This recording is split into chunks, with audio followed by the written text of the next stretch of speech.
দেখতে পাচ্ছেন এক রূপান্তরকারী রিবরিকারী এমবি জাহিদ চার নৌযানটিকে ব্যাপক সংস্কার কাজ করা হবে মেসার জাহিদ শিপিং লাইন্সের এই এমবি জাহিদ চার নৌযানটিকে। পিছনের যে শেয়ার সেটিকে কেটে ফেলা হবে। আর মূলত এই জাহাজটি তৈরি করা হয়েছিল জাহাজটি উপকূল রুটে চলাচল করার জন্য, কিন্তু সেটি আর হয়ে ওঠেনি। জাহাজটি প্রথম দিকে রাঙাবালি পরে ঢাকা ঘোষেরা রুটে সার্ভিস দিয়েছিল।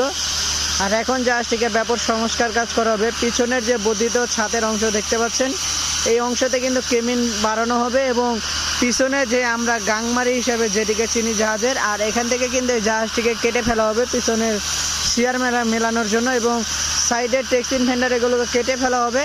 185 দৈর্ঘ্য এবং 32 ফুট চওড়া এমবি জাহিদ চার নৌযানটিকে কিন্তু সামনের আলনিও কিন্তু ফুলানো হবে। সকল কাজ সম্পূর্ণ করে আগামী বছর নতুন রূপে এক জাহিদ চারের আগমন ঘটবে নৌ সেক্টরে।